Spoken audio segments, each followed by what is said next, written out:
What's up, guys? BriarRabbit here, and today we are doing the Beastly Thoughts Show. We got the Beastly Gamer himself, right here in the stream. We are live, and let's get into it. I have to make sure that this is actually live. Take your time, sir. What's going on, everybody? Hope you guys had a good week. We got a lot of stuff going on in the gaming world. Want to kind of hit on it and get some feedback. You know, get you guys' ideas on the potential future of what's going on with these consoles. And there's been, like I said, there's been a lot going on. We got some big Nintendo news. I'm pretty sure a lot of you guys want to hear our thoughts on that. I can't believe how big this news is. I'm not even sure that it's not a rumor. Like I'm really skeptical about this news. But I mean, if it's true, it's so good. Well, the thing is, we've been talking about this a lot. Like the last episode of the Beastly Thoughts, we hovered over Nintendo for a majority of the whole show. And that was something that we all talked about, was the potential of Nintendo bringing a new console out because this Wii U was doing so badly. You know, they lowered their sales expectations from 9 million to 2.4 million. That's a huge hit. And they've announced the third year in a row of losing money in the console war, while at the same time they're doing a lot better in the portable realm with the 3DS. But if this true of this Nintendo Fusion, and then the Fusion DS is true, and the specs that they're talking about are true, it's going to be some amazing stuff that Nintendo's coming out with. The thing that kind of got me a little bit was the fact that it is a rumor, but it came from a Nintendo website. And the website, it specified so many details on these consoles. Yeah. The CPU, the GPU, the RAM, the button layout, all this stuff. And it's not April. So I would think it ain't April Fools. Yeah. To me, I'd rather be an optimist and think this is probably a future endeavor that they're embarking on now, rather than continue to get hit below the belt with the Wii U. Some of the really notable things that I saw in the specs were, before even we get into specs, they talked about how they expect the two systems to be really integrated, and that's even shown in the name of the system itself as Terminal, where it will be the base unit, and the DS, the new Fusion DS, would actually communicate with the Terminal. Hopefully what that would mean is that if you buy a game for the Terminal, you can play it on the DS. You know, you can bring it with you. Also, they talked about having a coaxial cable or a cable card input into the Terminal. So this would actually become your cable box, which is a step further than what Microsoft did. Microsoft will just control your cable box using infrared, but it doesn't actually become your cable box. And I find that to be fairly interesting. Again, I'm not a cable consumer. I do have cable internet, but I don't have cable TV. So that wouldn't be super useful for me. But, man, it's cool that they're kind of thinking outside the box here. They're bringing in a bunch of new ideas. They also talked about how that you would actually be able to charge your DS on top of your Terminal. It actually have inductive charging. Mm-hmm. So that really kind of puts together, you know, bringing the two systems together. I think that's a really, really good idea. You know, your DS experience isn't complete unless you also get the Terminal, and vice versa. Now, if they also brought in all their back catalog and did a subscription service for this, I mean, you got a winner on your hands, no doubt about it. Definitely. I think Nintendo is more than likely learning a lot during this generation. They've made a lot of mistakes, and there's been huge public outcry, people crying foul that the Nintendo Wii U is just not a good console. The sales have been low, the games have been low, the support from third parties has been terrible, and a majority of that is Nintendo's own fault by having a superiority complex when it comes to their own consoles and the games that are on them.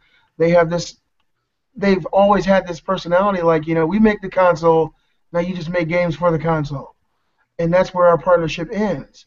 And a lot of companies don't like that kind of partnership. They want to be more integrated into what's going on with their games. And it looks like they're learning a lot. They got this Fusion Terminal, Fusion DS combination that will be 2-in-1. They got it integrated with cable, which is taking a step further than Microsoft is. So it's like they're picking up, you know, everyone's slack. And on top of that, the specs for this thing outshine the Xbox One and the PS4 by far.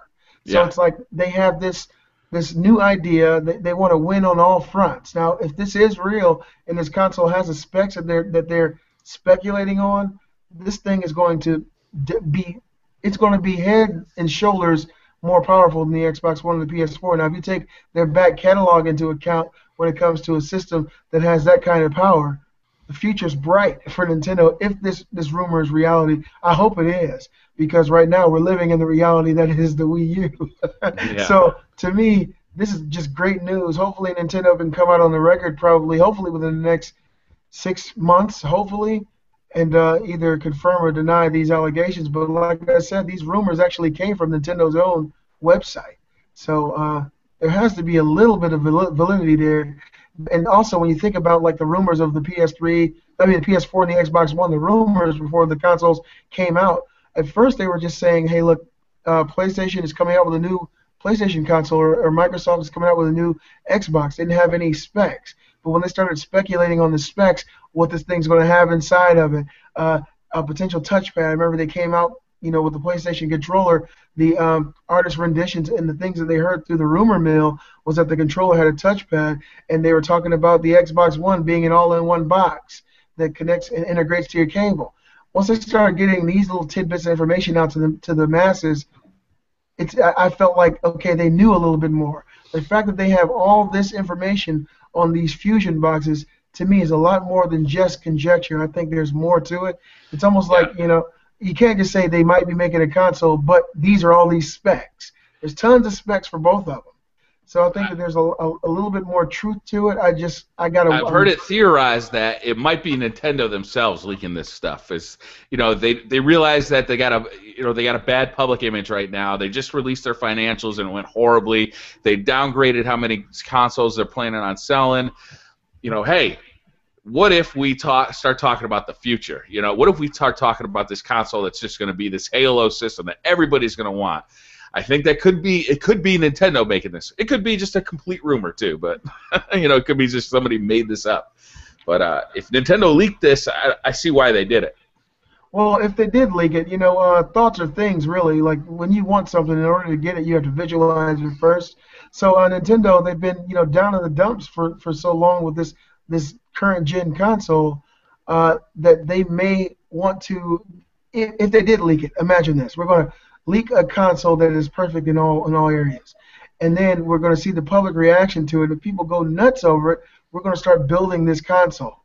We're going to do whatever it takes to actually build this thing, so that we can bring this to the masses, especially the people react. Like I think everyone who heard about the Fusion reacted positively, because nobody wants to see Nintendo do bad. Nintendo has some IPs that truly harken back to the old days, and to see them actually move forward with them, do new things with these IPs with a console that's graphically and as far as horsepower can outdo the PS4, who's not on board with that? So I think it's a good thing. Hopefully it is true. I'm an optimist. I like to hope that it is true rather than think that it's all rumor. We'll just have to sit and wait and see. But I hope this information is real, because I think it'd be good for all gamers. Yeah, absolutely. I want Nintendo to succeed. In the past, I've kind of said, well, it'd be nice if they started making video games for other consoles.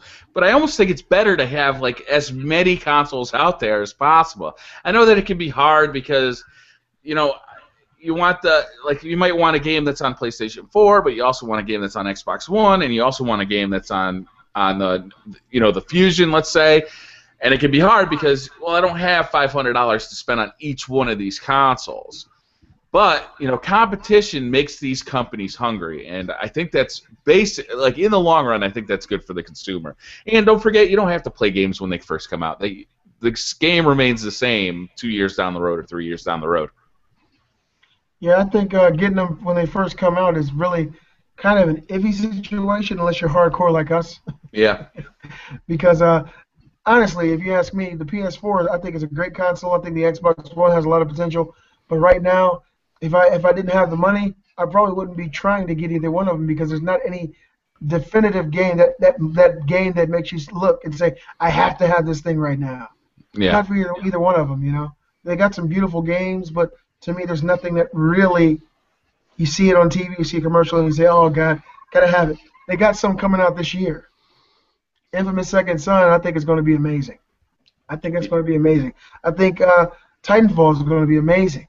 Yeah. And if that was like a release title, I think, potentially a lot more people would have picked up Xbox Ones. But right now, with the games that are released, nobody was, saying, "Oh God, I have got to own," Battle. Well, I guess a lot of people did say Battlefield, but to me, that would have been a defining game. But like, any of these games that came out initially during release, to me, they were not fire starter games. Yeah. Although I have had a lot of fun with the games I got at launch. Call of Duty Ghosts I thought was a really significant improvement over the 360 version, which I had been playing. The colors were sharper. It just felt smoother. Everything about it just feels better. The DualShock 4 is an awesome controller, so it's just fun to play on the PlayStation 4. And I think that graphically it's an upgrade over the 360 version enough so that it actually affects gameplay. So I was really excited about the COD 4. Battlefield 4 I was really excited about too, and now that it's running, I've been having a lot of fun with that too. I haven't even been back on Battlefield 4 because I've been playing my PC games. I went on and put a few hours into Slender, the Arrival. I'm actually playing my PC games with my PS4 controller, with my DualShock 4. Yeah, so, I've heard that works. How do you like it? Oh man, it's perfect. Does it connect via Bluetooth, or do you have to plug it in USB? You plug it in USB, or you can do Bluetooth. But I haven't messed with the Bluetooth on this computer. So I got a real long USB, so I just play it that way. But I've had a lot of fun with it. Playing that, playing. To your TV? Yeah, it runs on both because sometimes I record footage for future like news and updates. But that game is real scary, man. You should give it a shot. Yeah. Also, I've been playing Outlast and Amnesia. Part 2, something with the pigs, but I've been enjoying that. I plan on getting into my PS4 this week for sure, but I got a few things I want to beat on my PC first. Yeah. Did you check out Super Motherload on the PS4 yet? No. I think that's a PC game as well. I downloaded it, but I haven't had a chance to play it. Whenever something comes out, I go ahead and give it a download, but I haven't had a chance to play it yet. Have you tried it? Yeah, I played it for the series. I do a weekend update. I try and play something other than COD, just kind of, just to have a little bit of fun with the video. And I love that game. It is super fun. I ran into a weird situation. So the big news on YouTube this week is the Machinima and Microsoft deal, which we talked about what we want to talk about in the pre-show. I totally forgot about this one. Yeah, and I know you made a video about it. What's that? That was the biggest news. Yeah, I made a video about it. I think you did too, right? I didn't, because I didn't know how I felt about it. I wanted to kind of let that one marinate a little bit. And it's funny because as that was all going down, I just happened to make this weekend update video, and I got a tweet from the makers of Super Motherload, like, "Hey, thanks for the plug." I was like, "Oh, that's weird. That's cool that they would tweet out the YouTube video. It's like, hey, that's kind of cool that the studio who made it would promote the video itself." I thought that was nice. But then I was like, it wasn't really a plug. I was just playing the game, So like, as this whole YouTube drama's happening with people getting paid to promote the Xbox One, that was just kind of give me another perspective on the whole situation. So, do you think it's a good thing or ethical or what that Microsoft's been doing? On Microsoft's side, I can't say that. I don't think that they're to blame here. Machinima probably is, and definitely a YouTuber who accepts money should say something about that. If you're gonna be in the video description or something. Yeah, if you're gonna get sponsored, this is the thing, right? Though, is that the people who make YouTube videos aren't necessarily journalists, right? They haven't gone to school for journalism. They haven't gone to school for ethics. Somebody offered them some money to make a video saying that, hey, you like Xbox One. And the guy's like, well, I do like Xbox One, especially if they're going to pay me to say it. So, it's hard to get super mad at a YouTuber who, definitely his ethics were compromised, but this isn't the Wall Street Journal. I think Machinima has a real problem here. Machinima, by making these contracts, and especially the part where they said in the contract, you can't say that you're getting paid to talk about the Xbox One here. that's a real big issue. I think Machinima, really the blame here falls on Machinima and the YouTubers. You know, the YouTubers are going to lose some credibility here, but you know me, I just have scruples, you know. yeah. Jacket Turtleshell, he's networked with Machinima, and he actually had the opportunity to do this. But he's more like I am. He's more of a PlayStation guy. But this is the way I see it. If the contract itself states that you have to have at least 30 seconds, you have to have footage of a game within the first 30 seconds of your video. You have to mention the game. You have to mention the Xbox One, and you cannot say anything disparaging about the Xbox One or Machinima. Now, that kind of leaves the possibility of being honest out the door because nothing's perfect. And so if you're reviewing a game or if you're playing a game, you have to say nothing but good things about it. You can't tell your subscribers that, hey, look, I'm getting paid to do this. This is part of a paid advertisement by Microsoft and Machinima. And it kind of leaves people out in the woods because people watch YouTubers because they value their opinions. People watch YouTubers because they value their honesty for the most part. And so if you got someone who's getting paid to basically push a product or make it a product pure good without being honest with the pros and cons, it kind of stabs the subscribers in the back with a lack of honesty. That's my problem. Now, me personally, I don't have any issue with people making money. They get $3 extra off every 1,000 views. That's not that's a good thing. But I think that every YouTuber who took advantage of this promotion should have at least had information in the video that I am getting. This is a part of a promotion. The real problem here was the way that contract was written. Is you couldn't say that you were getting paid to make this video. So the YouTubers who saw that contract should have never signed that contract. If you read that contract and saw that language in there, then you should have never signed it because on the surface it's completely unethical. So, you just should have never signed it. It never should have crossed Machinima's desk as well. Machinima should have seen this and be like, we can't put our partners in this position. We'll devalue our brand, we'll devalue them if we start, these kind of contracts. And, so I'm glad that it got aired, right? I'm glad that this issue hit kind of publicly because I think it will keep this issue from happening again, hopefully. I think that anybody who sees this kind of thing in the future will say, whoa, I'm going to back away from this because, I don't have a problem promoting your product as long as I could say this is a paid promotion, right? Yeah. I totally agree. As soon as it's under covers and in the cover at night, then it's completely unethical, and you shouldn't touch it with a 10-foot stick. But at the same time, if you're 15 years old, are you going to really know that? You're going to sign that contract, you're going to put up your video, and Machinima going to say, hey, wait a minute, you can't say that we paid you to make this. And what's that 15-year-old going to do? He's going to take that video down. He's going to edit the video so that he complies with the contract. He's going to put it back up. Well, the language of the contract does say that you cannot say that it was paid for, but I think they should still say it was part of an advertising campaign. That's what Microsoft called it, an advertising campaign between them and Machinima. So I would have tried to, at least let it be known that it's an advertising campaign by Machinima or by Microsoft, rather than losing all my credibility or a lot of it with my subscribers, because the YouTubers who actually take advantage of this thing, what do their subscribers think about them? At this point, especially if they find out that these guys are playing a game that really isn't that great and trying to put a fresh coat of paint on it to make it appear better just so they can get extra money from Microsoft and Machinima. I mean, to me, that's no scruples. I prefer to be broke and honest. Yeah, I guess, yeah. It's a good way of putting it. Yeah, I mean, that's just me, man. Yeah, I prefer to be broke and honest. Hey, did you hear about these new bundles coming out? These Xbox 360? Yeah, I did hear about that. I think that's pretty cool how two different companies are teaming up to make one bundle or two bundles. Yeah, I saw it on Twitter. That's actually how I found out about it.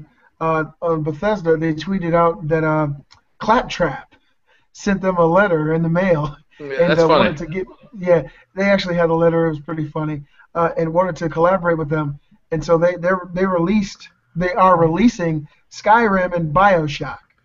Mm-hmm. and they're also releasing. God, I can't remember now. That's a hell of a bundle. Skyrim and BioShock.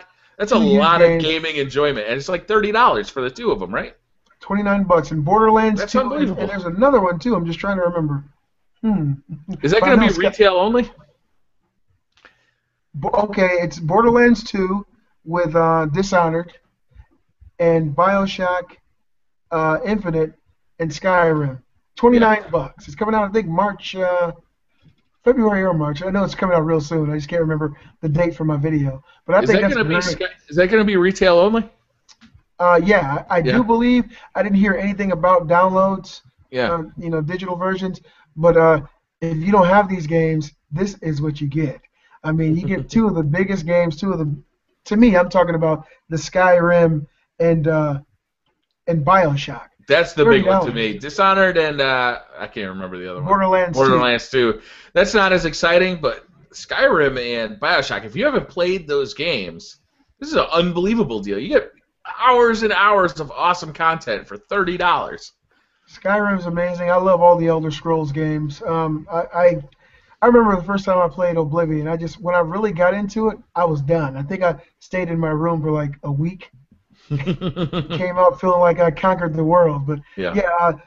the thing is though, on the Xbox 360, I think Skyrim was multiple discs. So I'm trying to see how they're going to do this on the Xbox 360 to have both of them in a pack. It'll be like this thick. Yeah.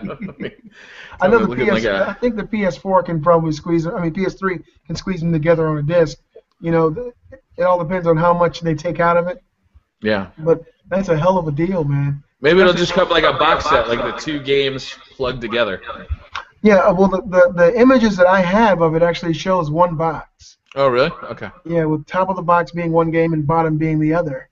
And I just think that's a hell of a thing to have, especially in this day and age where, a game like Skyrim, if you never played it, if you never gave it a shot, please do. And on top of that, BioShock Infinite, please, give me a break. That's a must-have.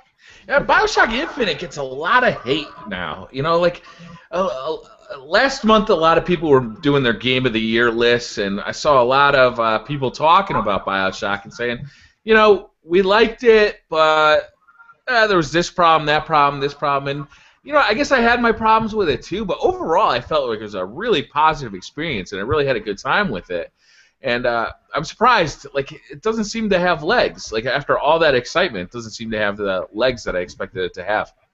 I haven't really heard anybody doing too much bad mouthing of that game. I think it was the best one in the series, period.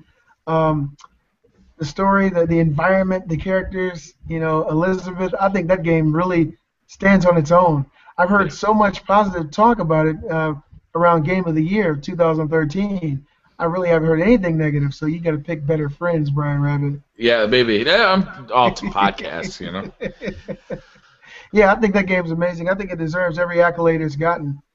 So what else have you been playing? I wanna hear what you've been playing. I know you've been on the PC a lot. What games besides what would you say? I'm playing Soul Sacrifice on the Vita. Okay, I'm not familiar with that game. What's that game? It's an RPG, and it's in the vein of God Killer. It's a game on PSP that is very, very popular in Japan, or Monster Hunter.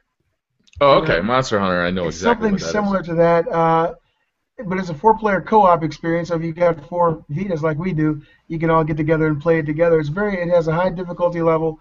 You're getting items, finding loot, and killing demons. But it's pretty good experience to me. Especially when I'm not at home, I always had to have a handheld with me. And if it's not my 3DS, it's got to be the Vita at this point, or one of my PSPs, which I haven't played those in years. I got 6 of those. Oh man! But I'm doing that now, and I'm going to be getting Borderlands. I think Borderlands 2 comes out on the Vita March 6th, I want to say. That's an interesting thing. I don't know that I'd be interested in playing that game on a portable. I'm excited to see how they implement it. Yeah. I know graphically it'll probably be almost as good as the console version, but I'm more concerned on how the multiplayer component is going to work, because if you're playing multiplayer on the PlayStation Network or Xbox Live, you have access to tons of people. I Yeah. wonder how they're going to do that here. If you can actually play with people on other consoles, or if it'll just be the diminished PlayStation Vita community. But either way, I think it'd be fun. I love first-person shooters. I love Killzone Mercenary on the Vita, which to me is probably one of the top two best games on on that console. I think Um, it's dirt cheap on PS Plus right now too. yeah. I actually went and bought them all retail as soon as they came out. Beastly Gamer is just so stupid for not waiting.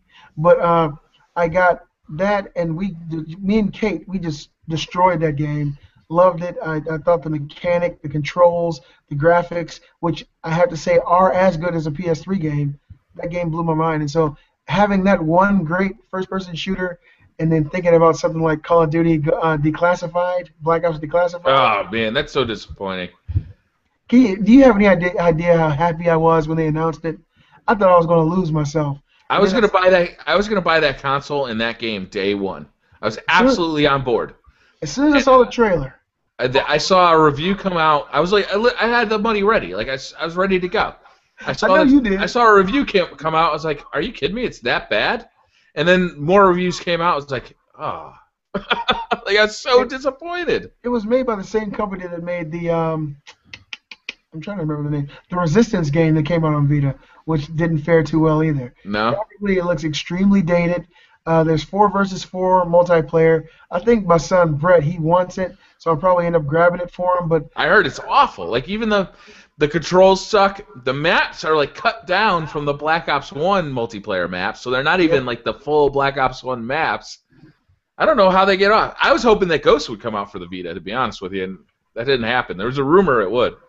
well, I think if they were to make one on Vita, Ghost is kind of big, so the game would probably suffer some loss.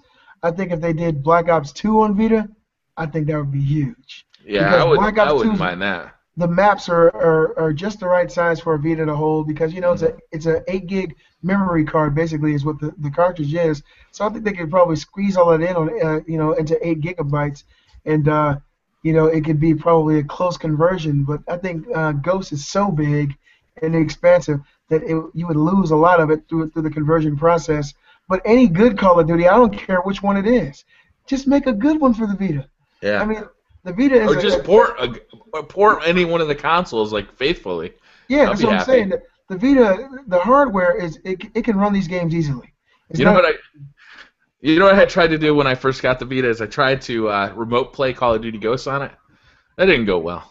Oh, really? I tried to play a little multiplayer, so I was playing on the PS4, but I was using the Vita. That was not a good experience. You had latency issues, didn't you? It doesn't take much latency to get smoked in Call of Duty. Because the frame rate, even though it looks smooth to you, you're still a few frames behind everybody else. Yeah. So by the time you see them, they've already seen you, and you know see what'd them be in your awesome? game. Is if they started re-releasing the older Modern Warfares for the Vita. That would be badass. So like Modern Warfare or COD 4, Modern Warfare 1, re-released for the Call of Duty for the PS Vita. And I'd be all over that. Everybody would buy it. I told my wife one thing that I wish that the makers of Call of Duty would do, that they probably never will, is to make like a definitive version of Call of Duty that has no single player, but it has every map from like 4 games. Yeah, with the rule sets in place from that game, from the game. Yeah, so like if it's a Modern Warfare 2 map, you're playing with the Modern Warfare 2 weapons perks and the noob tube and like all the annoying shit is still in there, That would those be games awesome. are gonna die. Those 360 and PS3 games. Eventually, Activision's gonna say, okay, we're cutting off the servers. Everybody's playing the new games on the PS4 and the Xbox One. And in all honesty, COD 4 is pretty much unplayable now. You get on there and you almost can't find a non-hacked lobby, with people just raining kill streaks in and flying through the air, You talking about on the consoles? Yeah, they're totally hacked. Oh yeah, the memory hacks. Yeah, I used to hate that crap. I haven't seen a hacker on Call of Duty in so long. I forgot they even existed. Yeah, I've gone back and tried to play Call of Duty 4 and 5. What's World at War? World at War is particularly bad. It's just there's literally like people who are invincible and they're flying through the air, and it makes the game completely unfun. I'm gonna have to stick that in so I can check that out, man. I haven't seen any of that. You know, every now and then we like to go back and play like Black Ops 2. We like to go to Modern Warfare 3. You know, just to see some of those old maps that we used to love, like Dome. You know, I just want all these good maps to be together on one game. I like, you know, what was it in Modern Warfare 2? The airport? What was it? Yeah, Terminal. the terminal. Yeah. They Yeah, brought that I mean, back last year for Black Ops. No, for Modern Warfare 3. I think that needs to be in everyone. I think it just turned it into something else. But That I was a really great enjoyed map. that map. You know, I don't know. What do you think about these new maps that are coming out? I'm excited about it. You know, I play a lot of Call of Duty. I'm always excited about new maps. I think that, you know, if you're lucky enough to get some time to play those maps early, you have a significant advantage for about a week because you get all these people coming in. They don't know where they're going. They're running around like baby buffalo, totally clueless, and you're just popping them off. And your KD can go really up high fast. So Onslaught comes out on Xbox One on the 28th, correct? Yeah, Tuesday. And I know you'll have it. Oh yeah, I'll be buying that day one. I actually made a video where I was talking about how I've been playing PlayStation 4 almost exclusively since December. And now you got to play on the Xbox One. Now it's going to be Xbox One. I mean, because I'm going to get the Call of Duty DLC, and then while that's still exclusive on the Xbox One, Titanfall is going to come out in March. So there might be a brief window where the PlayStation 4 has the DLC, but I mean it'll be brief because then I'll be on Titanfall, and Titanfall I can't wait for. So Xbox One right now is my console of choice. That's what's up. That's good. Now, when you go into this Onslaught, do you plan on turning into Michael Myers before anybody else? Oh yeah, I thought that. I know a lot of people are hating on that Michael Myers thing. I think it's really inventive. I think it's really funny. I think it's great. Why not throw a little bit of comedy into these things? You know, I think it's kind of fun. Have you heard that when you get that Michael Myers suit, everybody on the map hears that Halloween music? And that's going to be very foreboding. For people playing against you, they're going to get in a lot of trouble. I can't wait. Now I think what they did with Michael Myers is they repurposed the Berserker, correct? Yeah. And I'm guessing you got a lot of armor on, and you can run around real fast, knifing people. That's going to be seriously fun. I think the level looks great. Axe. Yeah, you got this big bloody axe. Yeah, I think that's going to be really funny just to see Michael Myers run anyway. I've never seen him do that in any movies. So it's going to be a whole new experience to scare the hell out of somebody to see Michael Myers running at them. Yeah, that's actually a good point. I've never seen him run in a movie. He doesn't run, so he's going to break character just this once. Yeah. And haul ass to kill people as quickly as he can. I think that this can go really, really well for for the guys making the game, especially if they're able to pull out some other characters. I made a video about it. It doesn't have to just be Michael Myers. It could be other horror characters. You know, Hellraiser. Yeah. You got Freddy Krueger. They've already put Freddy Krueger in terrible games. You know, and also it could be action heroes. Can you imagine like 80s Arnold Schwarzenegger with a gun running around? Yeah, that'd be awesome. Rambo. Yeah, Rambo, Stallone, Commando. Yeah. I mean, if they're 007 finally gets your GoldenEye back on. Yeah. Can you imagine that? You know, there's so many opportunities for them to do unique things with it, and adding more than just the Berserker, kill streak to actually give someone something truly unique and a new way to play. I think it'd be great. I mean, it's 2014. There's a lot of new stuff going on. I'm pretty sure they're probably already hard at work getting something like this for the next DLC. So they got for each map in this DLC, they have a specific kill streak that you can earn through the what are they called? Those packages, the strike packages. Yeah, I think once you accomplish your kill streak, you get it. And but I think Michael Myers is the only one that actually changes you, correct? Yeah, that's the only one that changes you. But like, you can set off a nuke on one. You can get a barrage of artillery from the warships that you see on the side of the map on another one. Every map has like a very new specific thing. I think that's what they were planning on for the whole game. I think that, similar to Strike Zone, where you get a brand new map after you call in a strike. I think that's kind of what they were planning for Call of Duty Ghosts, and I think they just didn't have time to implement it, which is sad. I'm also excited about the new gun. I really love the Peacekeeper in Black Ops 2. I was really disappointed when I found out that they weren't going to introduce a new gun in every DLC for Black Ops 2, and I'm glad that they're doing that for Ghost, and I'm glad that this gun is kind of two guns in one. You get a sniper rifle and an assault rifle. Yeah, that's kind of unique. It's kind of like the same thing that something similar to the gun that you have in Killzone Shadowfall. You know, you can actually pull it out and shoot further, and Yeah, okay. it's something kind of similar to that. I think it's going to do great. I'm just curious as to how long the PlayStation 4 owners have to wait. It's usually about a month. Okay, 30 days. Yeah. Wait, you guys can keep that 30 days. So it's coming out on the Xbox One first, but I'm guessing the 360 will get it too, right? Mm-hmm. So Xbox and 360 on the 28th? Yeah. I wonder how much money Microsoft paid for that. Oh, it had to be a ton because they've been doing it for years. I think, Wow. Did they start it with Black Ops 1? Yep. First So DLC it's on Black Xbox Ops 1, 360. Modern Warfare 3, Black Ops 2, and now with Ghost. And Ghost is a big one because it's going into the next generation. So if you're a huge Call of Duty fan and you can't wait to get that DLC, then boom, it's Xbox One for you. Yeah, that's gonna hurt the Sony fan base a little bit, especially for the guys. How you doing? Hi, Janet. Lisa says hi. Hi. For the guys who can't wait, yeah, it would be Xbox One time. Luckily for me, I can. I got so much other stuff going on. But definitely let me know how you like it on the 28th. Oh, yeah. I want to see your first footage of Michael Myers. To me, I'm just really excited to see how that perspective plays out because they don't show you in the trailers. I was happy to see you and exactly how it feels. These new maps are going to be great to get used to. They're going to be smaller maps, which is something I'm really looking forward to. Initially, you remember when Ghost first came out, you and I talked about this. I had a major issue with Ghost because of how big the levels were. You did tell me, and it permeated in my thought process for weeks, that it would become much better once you get more familiar with the landscape, and I did. And once I started playing the game more, it really started feeling more like Black Ops 2. It's, you know, of course there are more vantage points. Yeah. You know, for enemies to see you, but you do become very familiar with the terrain. You kind of know where to look, and it just became easier. But I'm really excited about these medium to small size maps. It'll kind of even it out a little bit. It'll add more variety rather than have a whole bunch of huge maps. I mean, even a map as big as Nuketown would be fun.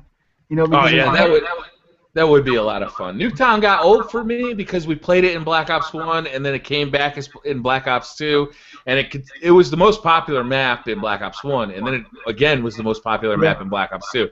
So I got a little sick of Nuketown, but I wouldn't mind seeing something Nuketown-like in Ghost. You know, something just like massive action all the time. When I first started playing Ghost, my gameplays were like they were hitting the time limit half the time. You know, but as people have gotten used to the maps, now you know where people are likely to be camping. IEDs need to be patched, but you know you can find your way around them if you pick the right loadout. I really like Ghost. I know it's not the most popular Call of Duty, but I'm really enjoying it. I mean, honestly, I can't say it's nearly as bad as I thought it was. I honestly still think Black Ops 2 is a better game. Yeah. You know, for me because it was just so in your face, so fast. The action was so fast paced. Now it's a little bit more lethargic. You know, you take a little bit more time with it. But I think as time goes on, especially as these new map packs get released, that it'll probably bridge that gap for me. But my biggest problem with Black Ops 2 was that the way the camera worked in Black Ops 2 and the way the lag compensation worked is that there were just so many times when you're on a good kill streak and then you get killed like from behind a wall or like you're well past a corner and you just get killed randomly. It feels like just because the game, the net code on the game just was not good enough. Call of Duty Ghosts, the netcode is much better. I really appreciate that because when I die, I feel like I actually deserved it. I don't feel like I was cheated out of a death. Yeah. That. I honestly do know exactly what you're talking about. There are many times in Black Ops 2 where I go, what the hell just happened? Mm-hmm. You're in a room away from everyone else and you die, and there's like no way in hell that the person knew where you were, or you make a corner when someone's shooting at you, you get 3 steps past the corner, and then you die. Yeah. You know, I haven't seen any of that in Call of Duty Ghosts, so yeah, the netcode is definitely better there. You start shooting somebody who's not even looking at you, and then you're already dead, and you see in the kill cam they were looking at you, they saw you before you even saw them. Yeah, it's almost like two different worlds almost. Yeah. Hey, did you hear about this whole situation with the PlayStation 4s with the save error? The Yeah. error? Is this a problem with the hard drive? Is it a hardware issue or is it software? They're saying it's a hardware issue because it happens anytime any game gets a hard reset, you get the same error, and it doesn't matter what caused the reset. So what's happening is once after the hard reset, people go back into their console and their save files are corrupted, and they lose all their save data. Well, yeah, that sucks. Yeah, that does suck. Yeah, I talked to quite a few people that actually happened to. I Really? haven't heard much from Sony since they came out on the record and said they're investigating it. So more than likely they've already pinned this situation down. But from what I hear, it affected thousands of people in the U.S. And they lost their save data, and Sony had to come up with a cleanup crew to get that thing taken care of. That's one thing, man, about getting consoles new. When a new generation begins, you're going to have situations like, and it's not over, guys. It's not over. I'm just telling you the truth. There's going to be more stuff happening with the Xbox One, more stuff happening with the PS4. So you got to get used to it until they actually pin down their hardware. It's new hardware. They got to learn how to control it, how to optimize it, and we're going to have these issues. There are going to be save issues. There's going to be system failures. That's just part of the deal when you get a brand new console and a new generation. Yeah. We didn't know about the Red Ring of Death for, what, probably 6 months until after that thing released? Maybe a year? I believe it or not, man. Here it is, right here. Actually, one of my PS3s. I got 5 of them. One of them just got the yellow light of death, man. Yep. Heartbroken.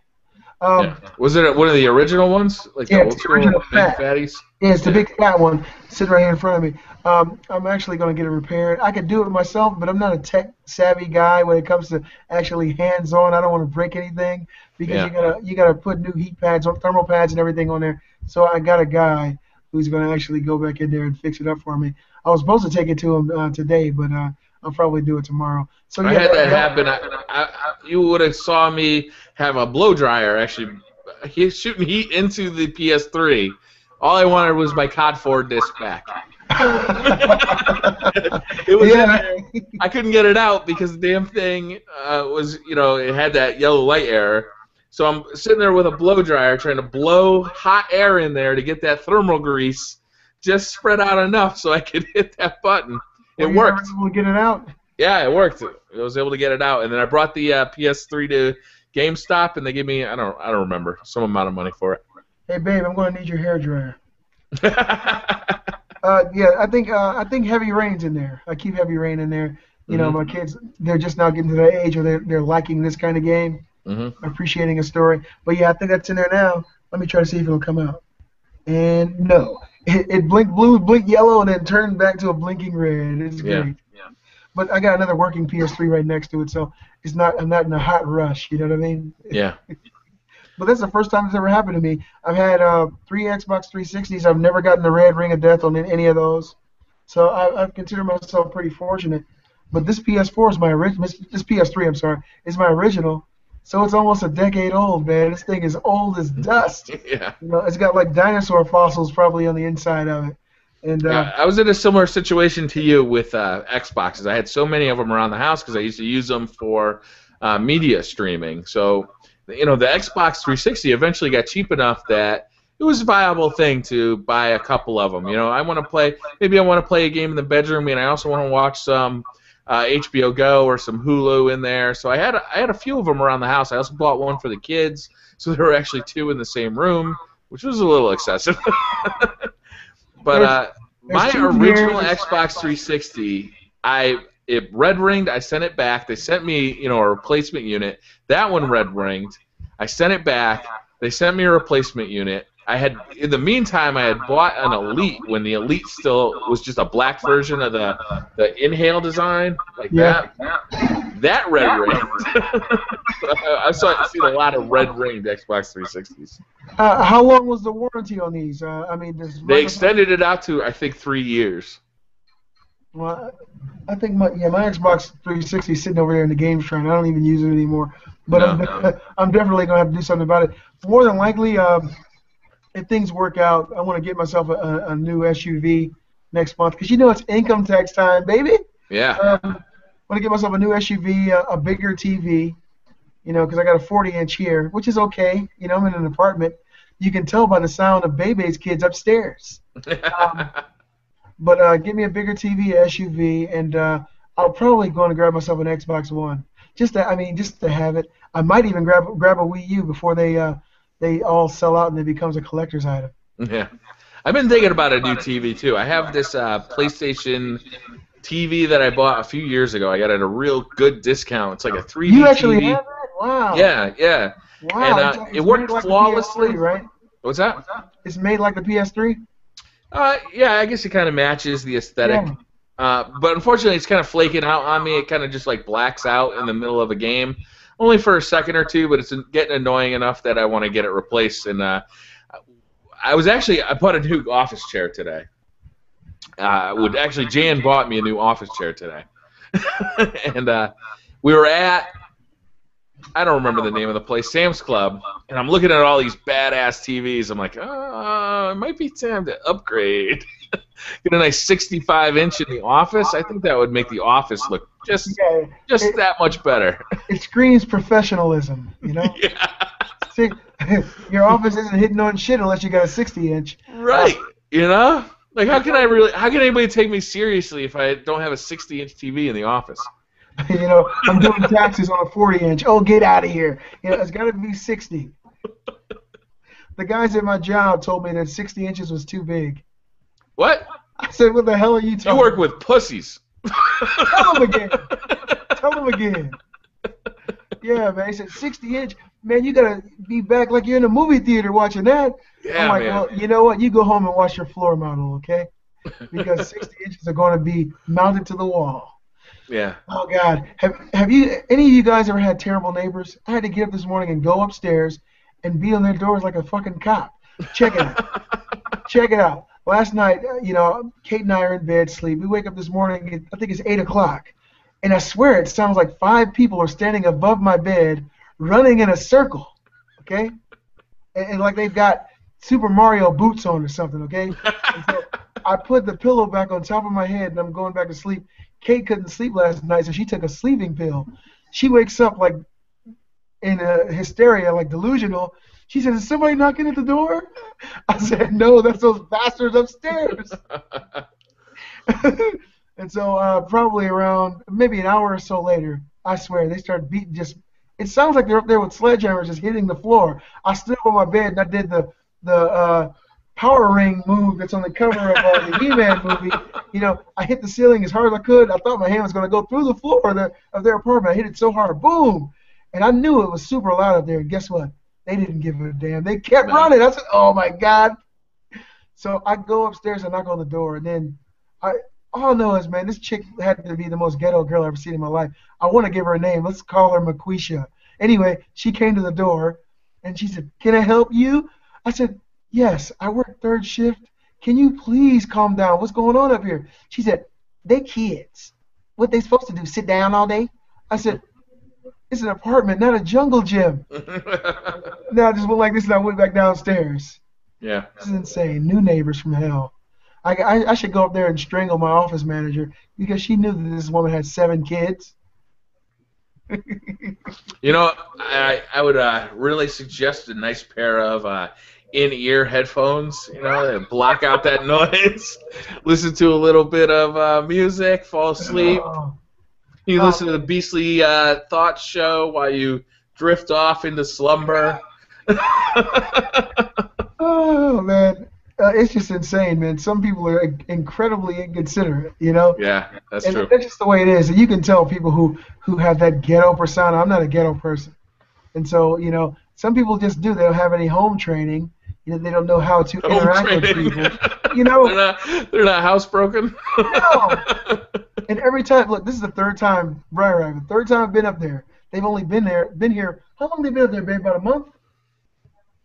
3rd time I've been up there. And every time I knock, there's more children. Well, next time you go, you got to bring one of those swords that are hanging on your wall. Just drag it behind you, like real casual, like. By the time I get back down the stairs, there'll be 5 cops. Yeah.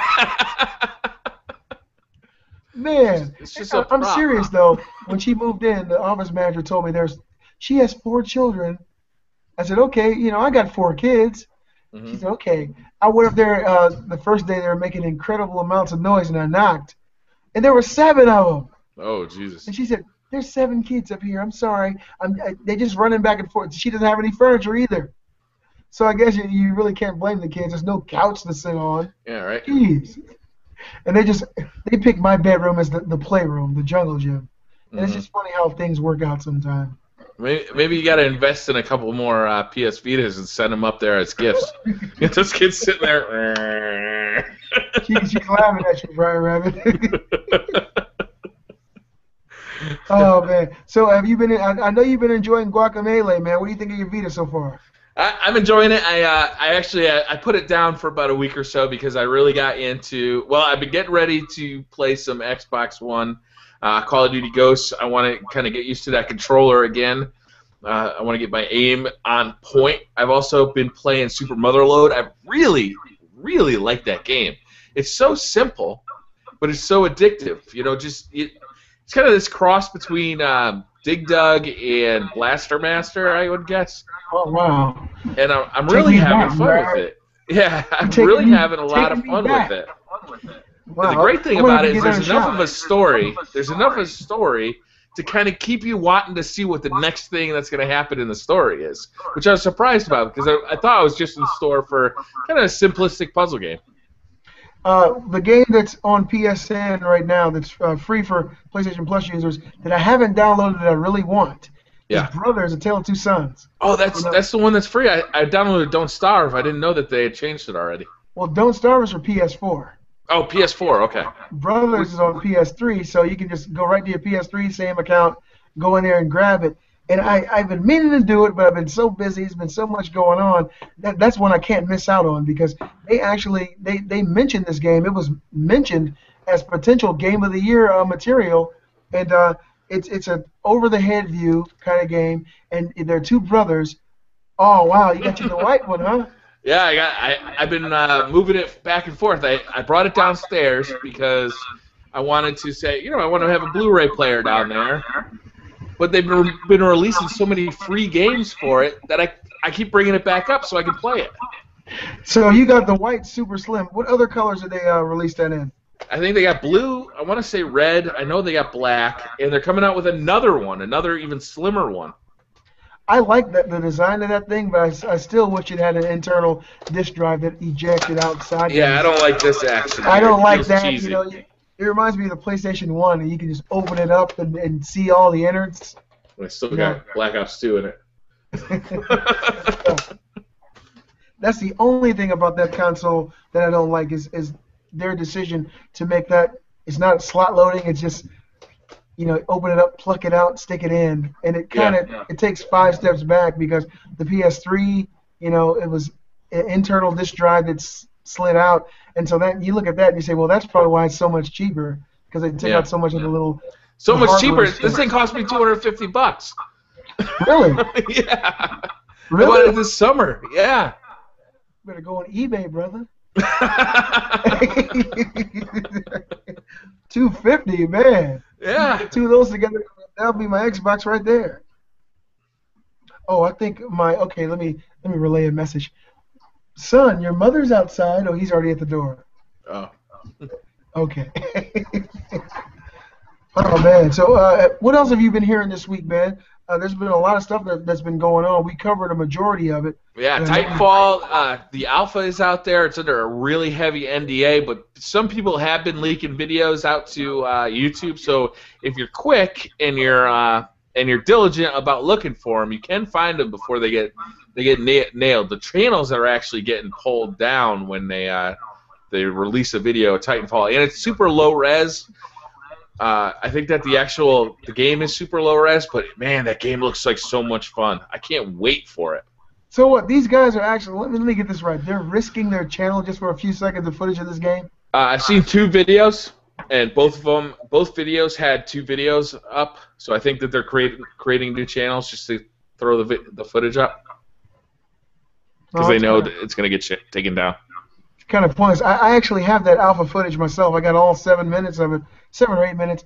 I wouldn't dare. No. This isn't the video that.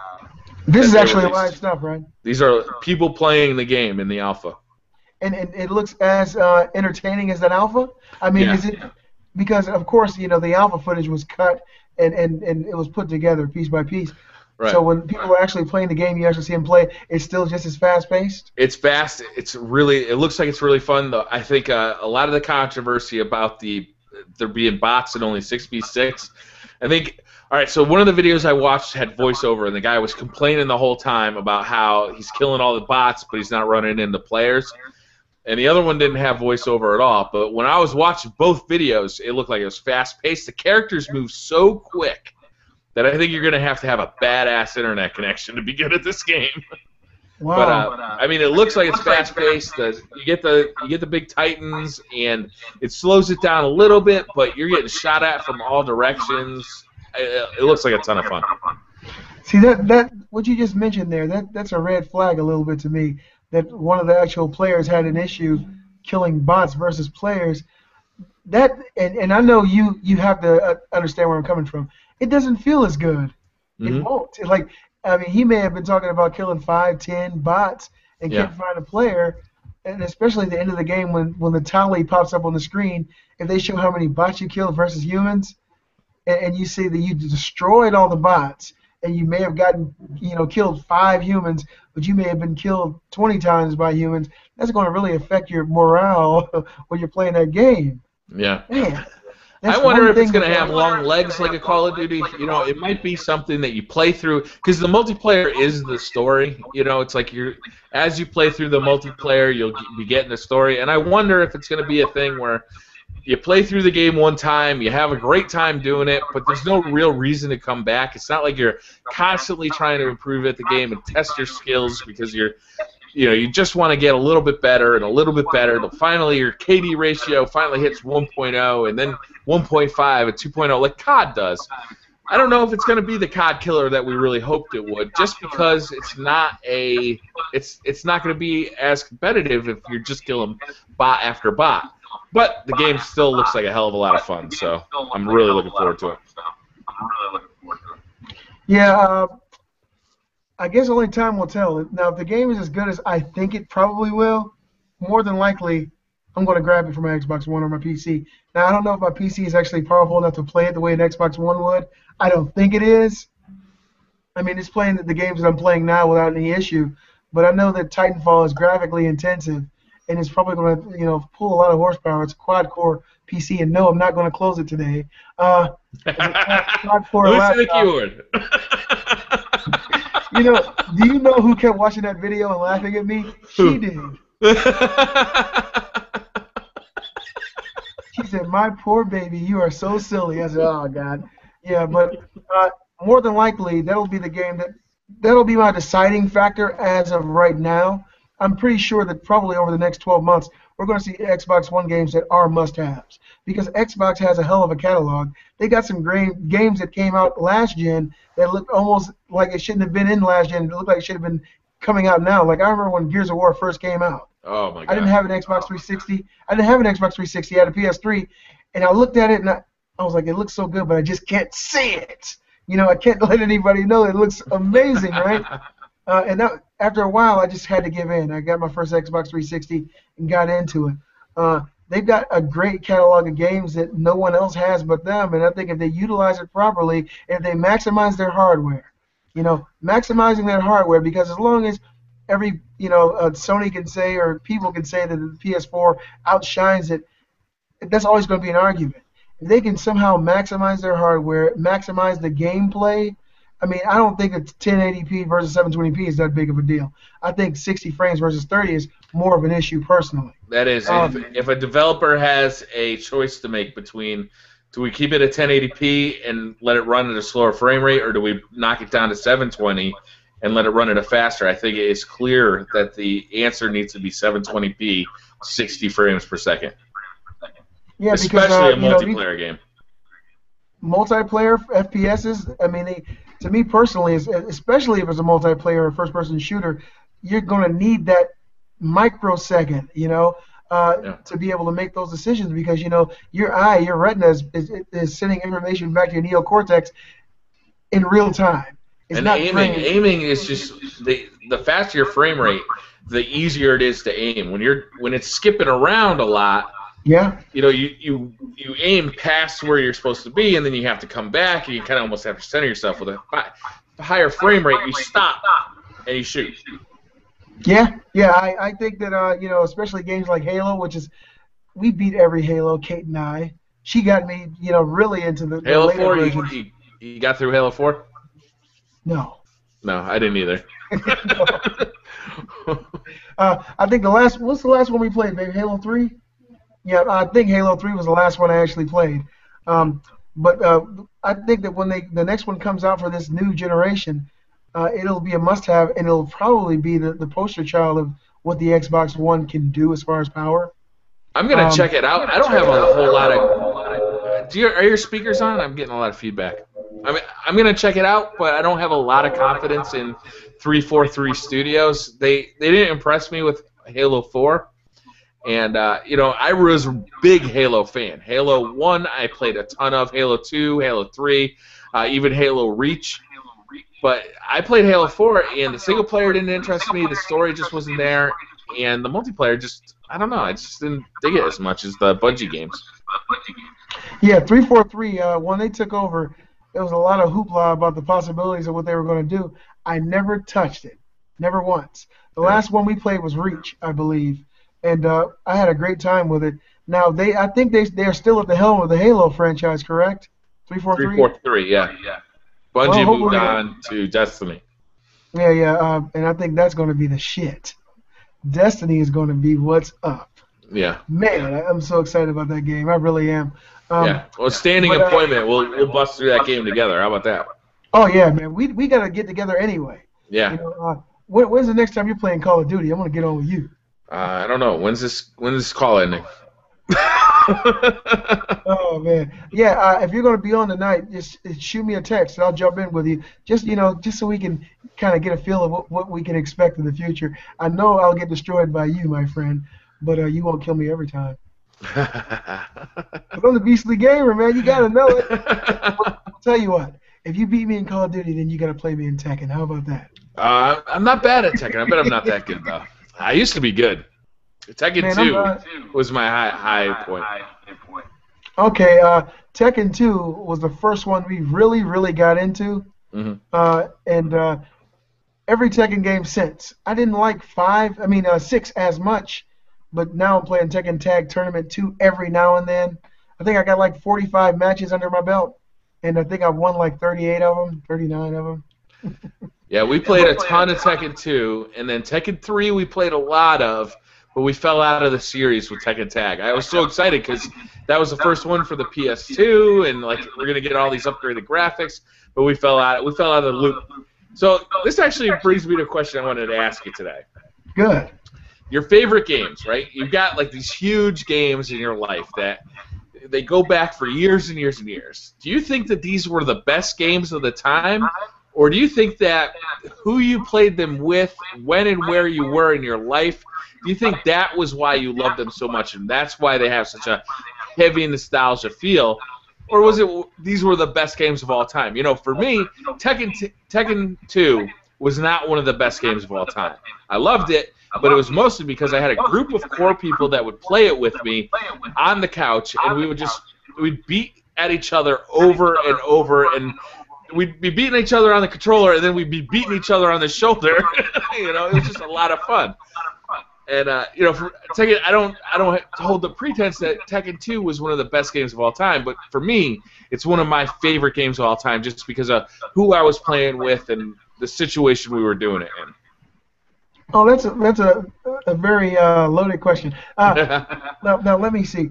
Personally, I think it's a couple of things. Definitely, that aspect is one, and it does ring true for me. I spent a lot of time with my older brother and my little cousins, Adam, Brandon, Joe. Shout out, guys! You're famous. Growing up in my teen years, Tekken 2 was a big part of that. All of us together and spending family time. That's really what it was.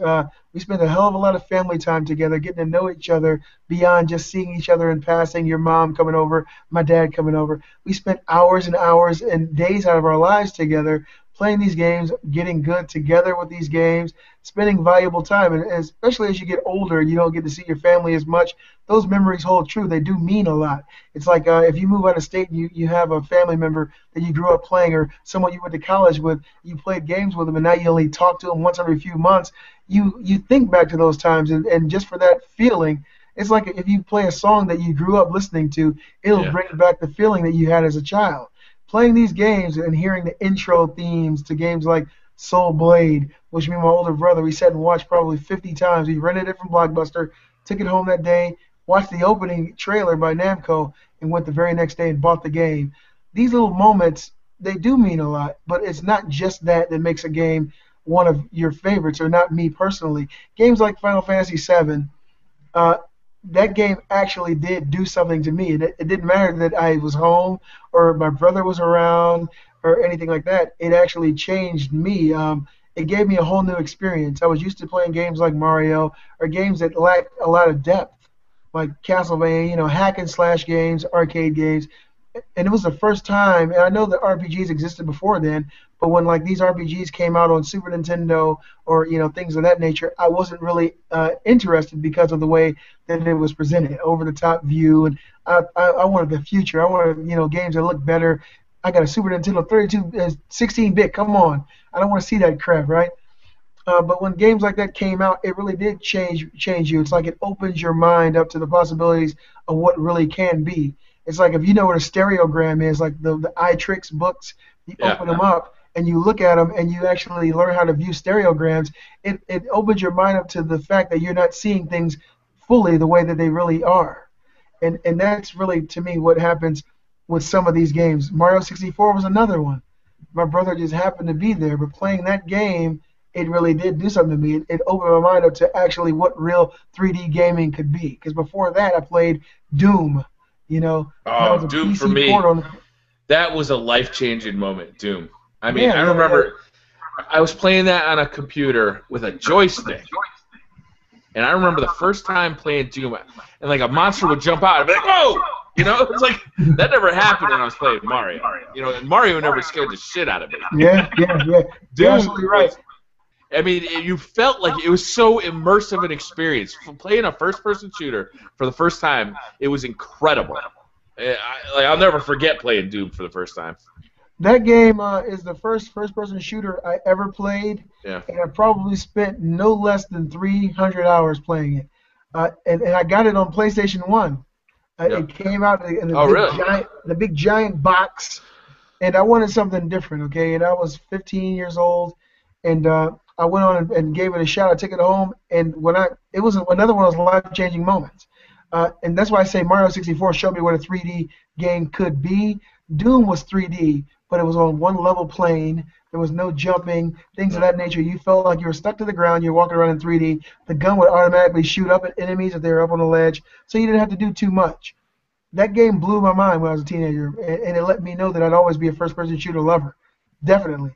But when I played games like Mario 64 and I felt the depth of what really 3D was, that you could actually move in this 3D environment, this 3D space, this artificial world is so amazing, that made that experience so much better to me. It changed me. And every now and then, I think every generation, you might get a game or two like that. It's harder now because technology has come to this level that even bad games can appear good, yeah, they look good, yeah. And so it'll throw you off. You actually have to have the whole shebang nowadays, a whole new kind of experience to open up your mind to the possibilities of what the future can be. Games like The Last of Us did that for me too. When I played that game, I swear, BriarRabbit, I thought about it literally for 3 weeks after I beat it. 3 weeks straight. It's like I'd be talking to somebody like, oh, this game I played last night, man, situation. I mean, I felt like a kid. I was talking to people like a maniac. Have you seen this game? I was at work selling it. Ferris, the guy Ferris, who I work with, I said, man, if you want a good game, you got to get this game. You went to, I took him to GameStop on lunch break, and he bought it. That game, I will drive you there, man. I'll do it. I would. I feel like if you haven't had this kind of experience before, then it's something you have to have. Games like BioShock Infinite, dealing with characters like Elizabeth, is a whole new kind of experience. I was Because impressed usually- by Elizabeth. She seemed almost like a Disney level like character. I was really impressed by Elizabeth. The young lady who voice acts her, she's pretty amazing too. She went on IGN a couple weeks ago and was talking with Greg Miller, and her personality, she's just a funny person. You know, you can tell that's someone you'd actually love to be around. She's a hoot. Let's put it that way. but yeah, playing in a game like BioShock Infinite with a character like Elizabeth, it's not just like you're on a quest and you're taking someone someplace, like in Resident Evil 4 when you got, what's her name, Shirley? I'm trying to remember. The president's daughter in Resident Evil 4 when you're Leon, and basically I can't remember. And you're taking her and she's not very helpful. This is not the case now with characters like Elizabeth. They'll help you get ammo. They'll find things for you. They'll sit and have conversations with you, kind of like Ellie in The Last of Us. I mean, the first time I was playing The Last of Us and I saw Ellie actually help me, I almost dropped the controller. I was like, this is too sick. You know, I was fighting some guy. She picked up a brick and threw it at the other guy. It just, I mean, to me, it harkens back to a couple of things. Some games are good because of the nostalgia it brings, and some games are good because they're just damn good. Some games really will change your outlook on what video gaming is, and some games you'll play just to go back in time, to relive that moment where you're with someone special. And some games you can't go back to though, like GoldenEye. Can't go back to that game. Oh, yeah. That game controls like hell. Oh man, what about the new one that came out on the PS3? Right? I didn't even check it out. I heard it wasn't that good, so I didn't bother. It was garbage. Yeah. Some games you really can't go back to because you've outgrown the mechanic. Yeah. GoldenEye is one of them. The controls got literally evolved by Halo and dual sticks. It's a whole new monster. Like me, sometimes I go back. I'm sure you do too. Like I love Castlevania. We all know Castlevania is not the best game ever, But Castlevania 2, Simon's Quest, me and my older brother. The first time we played that, we played it together. And when he died, he handed me the controller. Yeah, taking turns. Hairball. Well, I'll tell you, as a Castlevania fan, you really got to check out Guacamelee. That game is so much fun. I'll definitely give it a shot. The controls are deep. The jumping mechanics. There's literally combos you got to pull off mid-jump. It's just like, what kind of an insane bastard thought that this would be fun? And then it is fun, and you're like, how can this? This is amazing. The music is beautiful. I mean, it's got all those gameplay elements from Metroid. It's got all those gameplay elements from Castlevania, and it's pure fun. And it's just when you play that gorgeous. game, as you get further into it, the controls actually get really complicated. Yeah, you got to pull off combos to make jumps, and you got to pull off combos to fight enemies, and they're like, your fingers are like all your fingers are working, but it never feels unfair. You always feel like it's instead of your character just becoming more and more powerful, you actually have to get better at the game to continue, and that's what's cool about it. And you're playing it on PS3 and Vita, correct? Yeah, I prefer it on PS3 because I find that the controls are a little easier. Yeah, I mean the PS Vita is basically an Iron Maiden from the Middle Ages to me. It's like it's designed to make your fingers like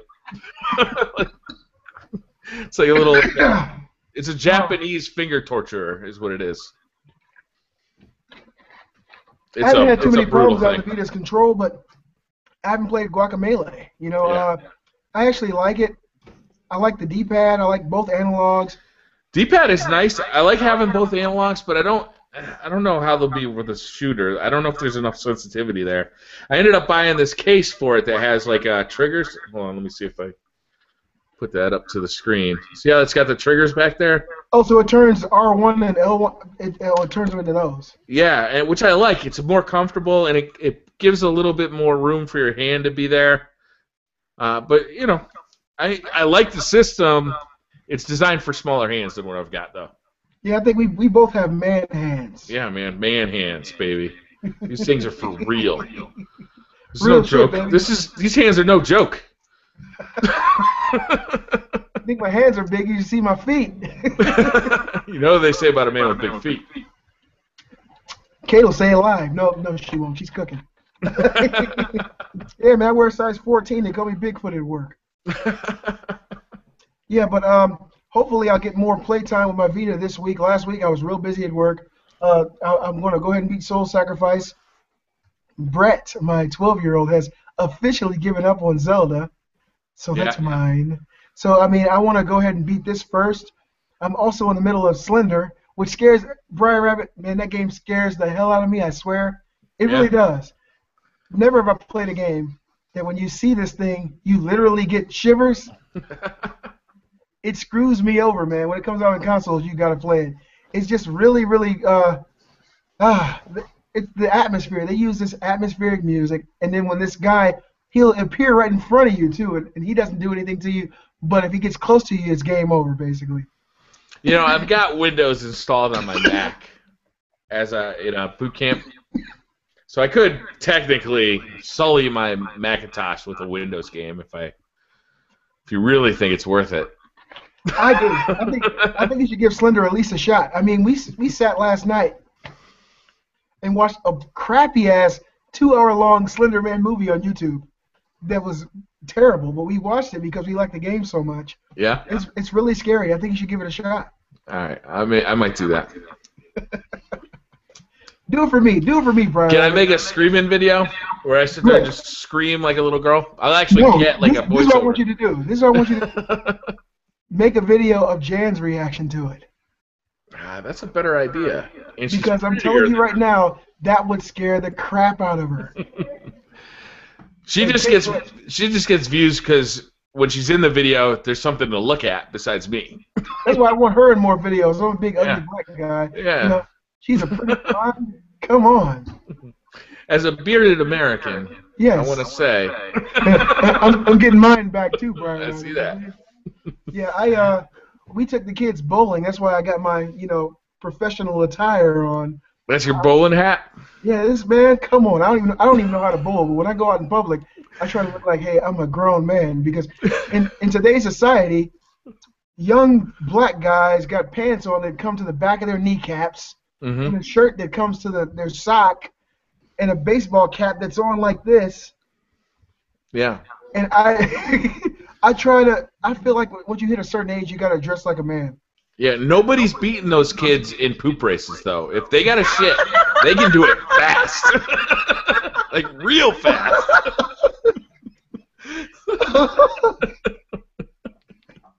Oh, man. I mean, look, man, here I am, right? I'm 34 years old. I see these guys, they're in their 20s.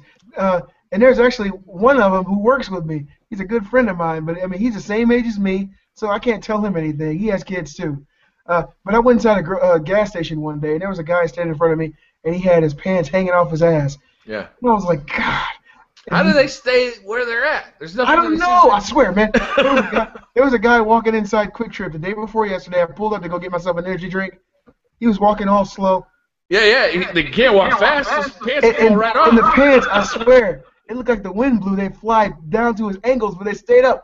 And out of frustration, I don't know if it's more frustration or awe that I have. I'm frustrated that these idiots are wearing this shit, but I'm in awe that the pants are staying up. I can't stand when there's 4 of them walking in a row down at the mall because I can't get around them. And they're walking at like a quarter mile an hour. They keep their pants up, I think. This guy inside the gas station, I'm a pretty big guy, okay? He was standing. You got size 14 feet. I'm big all around. This guy, he was standing in front of me, and I came in there behind him, and I had my work get up on, the beastly jacket and stuff. And I'm standing behind him, and all I see is it was neon pink. That's the only color I could say his underwear were. These guys have underwear on, right? They were like pinkish purple drawers on, right? And I'm standing behind this guy, and of course I'm getting pissed off because you're a grown man. You're supposed to know. And so I was like, I kind of let out a breath of disgust, and he turned around and looked at me. He said, "What's up?" I said, "Man, you need to borrow my belt." He smiled. You should have told him, "Man, you got a shit stain. You should have wiped your ass better." Yeah, I said shit like that. And he kind of smiled and pulled his pants up, and then he just walked out. But there was another guy. I was taking Kate to the doctor in Ohio when we lived there, and this is a guy. It was a black guy and a white guy, but believe it or not, it was the white guy who was sagging his pants. Yeah, man. And I walked in there. I was like, "Oh God." We were going to the doctor, And, Bad taste is biracial. Yeah, it sure fucking is. And on the way out, I had my daughter Nova with me. I said, "See, Nova?" I said, "He needs a belt." And she said, "Ooh, Daddy, he needs a belt." And he kind of looked at us and smiled. People are so stupid. These styles, I'm telling you right now, the style of sagging has got to be the worst thing that ever happened to America, period. Some schools, my son told me yesterday, we were talking about this yesterday, he said their school, if you're caught sagging, they will zip tie your pants up on your waist. The principal will. So you'll get zip tied, which I think is great. You know, make an example of these idiots. They don't know that it's actually a prison. It came from prisons, and when people sagged their pants in prisons, it meant they were available to be made into a bitch. Oh. Yeah, that's where it came from. It's a prison ideology, and it came out because you know these rappers nowadays, they rap about going to jail like it's going to Disneyland. Mm-hmm. So these guys go to jail and get raped and come out and teach our kids how to dress. My kids started pulling their black socks up all the way up their calves. And I was like, you know, that looks a little weird. You look like a 6-year-old man, you know, wearing sandals and your black socks pulled up. So I do photo shoots. It's like my second job is I shoot pictures like sports photography for, you know, like little leagues and stuff. And I go to one of the photo shoots, and it's the first one for basketball that I did all year. And every kid has his black socks or brightly colored socks pulled up. I'm like, oh, okay, that's must be the new style. You know, when I was a kid, like it was the no see-ums. You know, you didn't want to see your socks at all. Yeah, but I also remember, like when I was a really little kid, they had like the way high, knee-high socks with the stripes around them. So sock technology is changing. Red rings going around them, or yellow or blue. Yeah, you got to stay up with the sock technology. One thing I just, you know, I prefer to stay on them and hopefully imprint some positivity on them because these fads change so much. Yeah. But I think probably the best era of dressing was the 70s. Oh, yeah. Bell bottoms, man. I love Kate to wear them, but I think she thinks it's way past her era. I think bell bottoms on women were sexy as hell. You know? I mean, oh my goodness. I'm the right woman. Basically anything is sexy as hell. Oh man, this is fun, BriarRabbit. I like right, guys. from the 70s. That was my favorite. See, I tried to do it right, but I'm 1/4 Indian, Cherokee Indian, and my hair grows straight. So it's really? like yeah, it grows straight and it looks like a porcupine. Afros were my favorite. Afro Thunder from what was that boxing game for the Dreamcast? Ready to Rumble? I picked him every time. Ready to Rumble. There's only one dude with an afro here. That's the dude I'm picking. or Tiger from Tekken, right? I don't remember. Eddie, his oh yeah, Eddie. Yep. Yeah, Tiger was his alternate, and he had the big afro, and he had the bell bottoms and stuff. Tekken 2, always Tekken go 3. with the afro. Always go with the pro. Yeah. Pro knows best. Oh man. So we got anything else we right. want to talk about? Should we wrap this one up? I'm looking. I mean, there's been some other things that are going on, but I guess that'll probably be about it for today. All right. Hey guys, if you guys like the channel, be sure to leave a comment. Let me or BriarRabbit know what kind of topics you'd like to see us cover in the future. And if you want to be a guest on Beastly Thoughts, just leave a comment in the comment section below. That's right. Because we like to have new blood in here. We like to have new ideas on the show. And we like, you know, to have people to sit and converse and go back and forth with. Because, you know, we don't want you guys to get bored with just me and BriarRabbit, even though I know we're great. And humble. Yeah. What's that word? What's that word? Okay. Yeah, but definitely, guys, leave a comment down in the comment section. Let us know, you know, topics you'd like to see us cover. If you got any ideas for the show, leave it in the comment section. And definitely, if you guys want to be a part of this and you guys are able to get on Google Hangouts, leave BriarRabbit a comment or leave me a comment and let us know, and we'll have you on next Sunday at 6. That's right. Hey, one of our commenters has an afro. Oh, well, good shit, brother. I might do a new giveaway and send out a pic. You're right up top. All right, guys. Thanks for watching. Make sure you subscribe to Beastly Gamer, and we'll see you guys next week. See ya.